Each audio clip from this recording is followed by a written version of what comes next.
আসসালামু আলাইকুম। উত্তর গাজায় ইসরায়েলি সেনাদের মৃত্যুর মিছিল, নিজেদের ট্যাঙ্কে ৫ সেনা নিহতের ঘটনায় শোকে ভেঙে পড়েছে ইসরায়েল, ক্ষমা নেই নেতানিয়াহুর। পুতিনের বেইজিং সফর বিপদ সংকেত ইউক্রেন এবং পশ্চিমাদের জন্য। হাইপারসনিক মিসাইল উদ্ভাবনে ব্যর্থ যুক্তরাষ্ট্র এবার জাপানের সাথে যোগ দিয়েছে প্রতিরোধ ব্যবস্থা উদ্ভাবনে। বিডিভিউজ ইনফোটেইনমেন্টে স্বাগত জানাচ্ছি আমি তাসনিম হোসাইন। আজ জানাবো প্রতিরক্ষা সংক্রান্ত গুরুত্বপূর্ণ কিছু খবর। উত্তর গাজা যেন হয়ে উঠেছে ইসরায়েলি সেনাদের জন্য এক মৃত্যুফাঁদ। শুক্রবার থেকে বুধবার পর্যন্ত ৬ দিনের যুদ্ধে সেখানে নিহত হয়েছে কয়েক শত ইসরায়েলি সেনা, ধ্বংস হয়েছে ট্যাঙ্কসহ কয়েক ডজন ভারী সামরিক যান। যদিও নিহত ও আহত সেনাদের তথ্য গোপন করে যাচ্ছে ইসরায়েল আর্মি। খবর প্রকাশে আরোপ করা হয়েছে বিধিনিষেধ। ইসরায়েল আর্মি বৃহস্পতিবার স্বীকার করেছে নিজেদের ট্যাঙ্কের হামলায় নিহত হয়েছে তাদের ৫ সেনা, গুরুতর আহত হয়েছে আরও ৭ জন। নিহত ৫ সেনার মধ্যে একজন ক্যাপ্টেন। বুধবার উত্তর গাজায় অভিযানের সময় দিশেহারা ইসরায়েল আর্মি ট্যাঙ্কের গোলায় উড়িয়ে দিয়েছে একটি ভবন, অথচ ওই ভবনে অবস্থান করছিল তাদেরই একদল সেনা। ট্যাঙ্কের হামলায় ঘটনাস্থলে নিহত হয়েছে ৫ ইসরায়েলি সেনা। নিহত ৫ সেনার ছবি ইসরায়েল আর্মি প্রকাশ করেছে বৃহস্পতিবার। ইসরায়েল আর্মির বিবৃতিতে বলা হয়েছে, হামাসের অবস্থান মনে করে সেখানে তারা ট্যাঙ্কের গোলা ছোড়ে। হামাসের হাতে ব্যাপক মার খাওয়ার পর ১.৫ মাস আগে উত্তর গাজা থেকে সেনা প্রত্যাহার করে নেয় ইসরায়েল আর্মি। মধ্য গাজা থেকেও অধিকাংশ সেনা সরিয়ে নেয়। উত্তর গাজা থেকে সেনা প্রত্যাহারের সময় ইসরায়েল ঘোষণা দেয় সেখানে তাদের অভিযান সফল হয়েছে, নির্মূল করা হয়েছে হামাসকে। কিন্তু এক সপ্তাহ আগে রাফা অভিযানের সাথে সাথে উত্তর গাজায়ও তীব্র বিমান হামলা শুরু করে ইসরায়েল। নতুন করে আবারও সেনাও পাঠায় সেখানে। ইসরায়েল ঘোষণা করে উত্তর গাজায় এখনও হামাস রয়ে গেছে। গত শুক্রবার থেকে উত্তর গাজায় তীব্র যুদ্ধ চলছে হামাস এবং ইসরায়েলি আর্মির সাথে। এই যুদ্ধে ইসরায়েলি সেনারা অঘোরে প্রাণ হারিয়েছে হামাসের হামলায়, কিন্তু বিশ্বের প্রধান সব গণমাধ্যম উত্তর গাজায় ইসরায়েলি ধ্বংসাত্মক পরিণতির খবর এড়িয়ে চলছে। তবে হারেজ এবং টাইমস অব ইসরায়েল সহ ইসরায়েলের অনেক গণমাধ্যম প্রকাশ করেছে সেখানে ইসরায়েল আর্মির চরম নাজেহাল অবস্থার চিত্র। বুধবার ছিল উত্তর গাজায় ইসরায়েল আর্মির জন্য আরেকটি ভয়াবহ শোকাবহ দিন। উত্তর গাজায় জাবালিয়া উদ্বাস্তু শিবির এলাকায় এদিন হামাসের হামলায় সেখানে নিহত হয়েছে অর্ধশত ইসরায়েলি সেনা, যাদের মধ্যে রয়েছে কয়েকজন সেনা কর্মকর্তা। হামাসের মরণ কামড়ে দিশেহারা হয়ে পড়ে ইসরায়েল আর্মি। উন্মাদ ইসরায়েল আর্মির ট্যাঙ্কের গোলায় প্রাণ গেল তাদের নিজেদেরই ৫ সেনার। এই ঘটনায় গোটা ইসরায়েল জুড়ে আবারও নেমে এসেছে গভীর শোকের ছায়া। শোকের সাথে নেতানিয়াহু সরকারের বিরুদ্ধে ক্ষোভে ফুঁসছে ইসরায়েলিরা। বিক্ষুব্ধ কয়েকজন ইসরায়েলি বলেছেন, নেতানিয়াহুর কোনো ক্ষমা নেই তাদের কাছে। জাবালিয়া উদ্বাস্তু শিবির এলাকায় বুধবার হামাস হামলা চালায় ইসরায়েল আর্মির অবস্থানরত কয়েকটি ভবনে। একই সাথে তারা হামলা চালায় রাস্তায় চলাচলরত ইসরায়েলি ট্যাঙ্ক, ইসরায়েলি সেনা বহনকারী গাড়ি এবং বিভিন্ন স্থানে জড়ো হওয়া ইসরায়েলি সেনাদলের ওপর। হামাসের ব্যাপক ভিত্তিক এই হামলায় ইসরায়েল আর্মি প্রাণ নিয়ে ছুটতে থাকে দিকবিদিক। ইসরায়েল আর্মি স্বীকার করেছে, বুধবার রাতে হিজবুল্লাহ ড্রোন হামলা চালিয়েছে গ্যালিলি এলাকায় স্পর্শকাতর একটি সামরিক ঘাঁটিতে।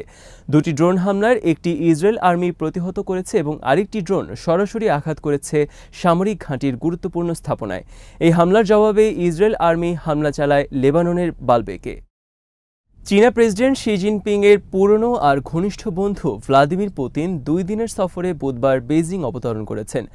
বেইজিং সফরের আগে শুক্রবার রাশিয়ান আর্মি খার্কিভ সহ ইউক্রেনের বিভিন্ন অঞ্চলে বড় মাত্রায় অফেন্সিভ অ্যাটাক শুরু করে। রাশিয়ান আর্মি দাবি করেছে, মাত্র ৪ দিনের অভিযানে খার্কিভে তারা দখল করেছে ইউক্রেনের ১,০০০ কিলোমিটার নতুন এলাকা। খার্কিভ সহ সব ফ্রন্টলাইনে ইউক্রেন আর্মিকে তছনছ করে দেওয়ার দাবি করেছে রাশিয়ান প্রতিরক্ষা মন্ত্রণালয়। গত ২ বছর ধরে প্রতিবার পুতিনের বেইজিং সফরে আলোচনায় আসে ইউক্রেন ইস্যু, কারণ ২০২২ সালের ফেব্রুয়ারি মাসে ইউক্রেন যুদ্ধ শুরুর পর চীন রাশিয়া সম্পর্ক আগের তুলনায় অনেক বেশি শক্তিশালী রূপ ধারণ করেছে। ইউক্রেন যুদ্ধ ঘিরে চীন রাশিয়ার নেতৃত্বে পশ্চিমা বিরোধী একটি নতুন জোট তৈরি হয়েছে, যদিও তার কার্যকারিতা নিয়ে নানা ধরনের প্রশ্ন রয়েছে। গত ৭ই মে রাশিয়ার প্রেসিডেন্ট হিসেবে পঞ্চমবার শপথ নেয়ার পর পুতিন প্রথম তার বিদেশ সফর শুরু করলেন বেইজিং যাত্রার মাধ্যমে। বিদেশ সফর হিসেবে তার প্রথম বেইজিং সফরের তাৎপর্য বিশ্লেষণ করেছেন অনেকে। উভয় নেতা এখনও পর্যন্ত ৪২ বার রাষ্ট্রীয়ভাবে বৈঠকে মিলিত হয়েছেন এবং সর্বশেষ ১ বছরে তারা ৩ বার মিলিত হলেন। ২০২২ সালে ইউক্রেন অভিযানের কয়েকদিন আগে পুতিন শি জিনপিং ২ দেশের বন্ধুত্বকে নো লিমিটস হিসেবে আখ্যায়িত করেন। শত বছরের বেশি সময় ধরে বিশ্বব্যাপী যুক্তরাষ্ট্রের একক নেতৃত্ব যখন দ্রুত পতনশীল, তখন কর্তৃত্ববাদী এই ২ নেতার নো লিমিটস ফ্রেন্ডশিপের ঘোষণায় চিন্তার ভাঁজ ফেলে পশ্চিমা নেতৃবৃন্দের কপালে। বিশেষ করে ইউক্রেনের মাধ্যমে রাশিয়াকে আরেকবার চূড়ান্ত রূপে কোমর ভেঙে দেওয়ার যে পরিকল্পনা নিয়ে ওয়াশিংটন মাঠে নামে তা বাস্তবায়নে বড় ধরনের বাধা হয়ে দাঁড়ায় দুই দেশের সম্পর্ক জোরদারের মাধ্যমে। এখন নিশ্চিত রাশিয়ার বিরুদ্ধে ইউক্রেনের জয়লাভের কোনো সম্ভাবনা নেই। চীন সফরে গিয়ে পুতিন বলেছেন, ইউক্রেন অভিযান অগ্রসর হচ্ছে তাদের পরিকল্পনা অনুযায়ী। পঞ্চমবার প্রেসিডেন্ট হিসেবে শপথের পর প্রথম বেইজিং সফরের কারণ ব্যাখ্যা করেছেন পুতিন নিজেই। পুতিন বলেছেন, দুই দেশের মধ্যে অভূতপূর্ব উচ্চ স্তরের কৌশলগত অংশীদারিত্ব আর ঘনিষ্ঠতার বিবেচনায় তিনি বেইজিংকে বেছে নিয়েছেন তার প্রথম বিদেশ সফরের গন্তব্য হিসেবে। ইউক্রেন অভিযানের আগেই দুই দেশের মধ্যে সামরিক, প্রযুক্তিগত, অর্থনৈতিক সম্পর্ক নতুন উচ্চতায় পৌঁছেছে। ইউক্রেন যুদ্ধের কারণে এই সম্পর্ক একই সাথে গভীর থেকে গভীরতর হওয়ার পাশাপাশি এবং বহুবিধ মাত্রা দিয়েছে, যা পশ্চিমাদের জন্য তৈরি করেছে ক্রমবর্ধমান হুমকি। উভয় দেশে পশ্চিমাদের অগণিত নিষেধাজ্ঞার শিকার আর উভয় দেশ মিলে অনেকটাই অকার্যকর করে দিতে সক্ষম হয়েছে অনেক নিষেধাজ্ঞা। ইউক্রেন যুদ্ধ দীর্ঘতর হওয়ার বিষয়ে রাশিয়ান আর্মির বিরুদ্ধে গুরুতর ব্যর্থতায় অভিযোগ তুলেছেন অনেকেই।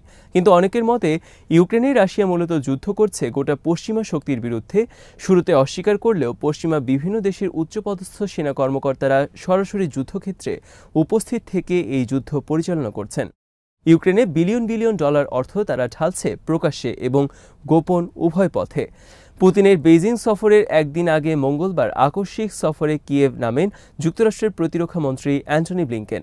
কিয়েভ সফরে তিনি ইউক্রেনের জন্য $2 বিলিয়ন অস্ত্র সহায়তার ঘোষণা দেন। রাশিয়ার হাত থেকে খার্কিভ রক্ষায় কিয়েভকে আশ্বাস দিয়েছে তার পশ্চিমা মিত্ররা, কিন্তু কিয়েভ অভিযোগ করেছে পশ্চিমাদের অসহযোগিতার কারণে খার্কিভ হাতছাড়া হওয়ার পথে। মঙ্গলবার পুতিনের বেইজিং সফর গোটা বিশ্বের প্রায় সব প্রভাবশালী গণমাধ্যমের প্রধান খবর হিসেবে স্থান পেয়েছে। বিশ্লেষকদের মতে দুই নেতার এই গভীর সম্পর্ক কেবল ইউক্রেনের জন্য বিপদ ডেকে আনবে না, বরং পশ্চিমাদের জন্য সার্বিকভাবে একটি হুমকি যুক্তরাষ্ট্রের নেতৃত্বাধীন পশ্চিমা বিশ্বের প্রতি। হাইপারসনিক মিসাইল উদ্ভাবনে ব্যর্থ যুক্তরাষ্ট্র এবার মনোযোগ দিয়েছে হাইপারসনিক মিসাইল হামলার প্রতিরোধ সিস্টেম উদ্ভাবনের প্রতি। এই লক্ষ্যে জাপানের সাথে একটি চুক্তির ঘোষণা দিয়েছে তারা, তবে এই বিষয়ে বিস্তারিত কোনো তথ্য প্রকাশ করেননি তারা। গত কয়েক বছরে বিপুল অর্থ ব্যয় করেও যুক্তরাষ্ট্র সফল হতে পারেনি ব্যতিক্রমী হাইপারসনিক মিসাইল উদ্ভাবনে। পরপর কমপক্ষে 5 বার হাইপারসনিক মিসাইল পরীক্ষায় ব্যর্থতার কথা স্বীকার করেছে যুক্তরাষ্ট্র। গত বছর অগাস্ট এবং অক্টোবরে পরপর 2 দফা ব্যর্থ পরীক্ষার পর নভেম্বর মাসে বাতিল করেছে হাইপারসনিক মিসাইল উদ্ভাবন প্রকল্প। হাইপারসনিক মিসাইল উদ্ভাবনের পাশাপাশি যুক্তরাষ্ট্র জাপানের সাথে অনেকদিন ধরে আলোচনা চালিয়ে যাচ্ছে যৌথভাবে এই মিসাইল প্রতিরোধ ব্যবস্থা উদ্ভাবনের। অবশেষে এই বিষয়ে দুই দেশের পক্ষ থেকে আনুষ্ঠানিক ঘোষণা দেওয়া হলো। বর্তমানে রাশিয়া এবং চীন হাইপারসনিক মিসাইলের অধিকারী। রাশিয়ার 3 ফরম্যাটে মোতায়েনকৃত হাইপারসনিক মিসাইল রয়েছে। ইতিমধ্যে রাশিয়া ইউক্রেনে কয়েকবার হামলা চালিয়েছে হাইপারসনিক মিসাইলের সাহায্যে। রাশিয়ার কাছে রয়েছে ভূমি থেকে নিক্ষেপযোগ্য অ্যাভানগার্ড হাইপারসনিক মিসাইল, যা 5 মিনিটের মধ্যে বিশ্বের যে কোনো স্থানে কোনো বাধা ছাড়াই পারমাণবিক বোমা হামলা চালাতে সক্ষম। আজ এখানেই শেষ করছি। সমরাস্ত্র, প্রতিরক্ষা এবং কূটনীতির নানা তথ্য জানতে চোখ রাখুন বিডি ভিউজ ইনফোটেইনমেন্টে। চ্যানেলটি ভালো লাগলে সাবস্ক্রাইব করুন। সংযুক্ত থাকুন আমাদের ফেসবুক পেজে। আল্লাহ হাফেজ।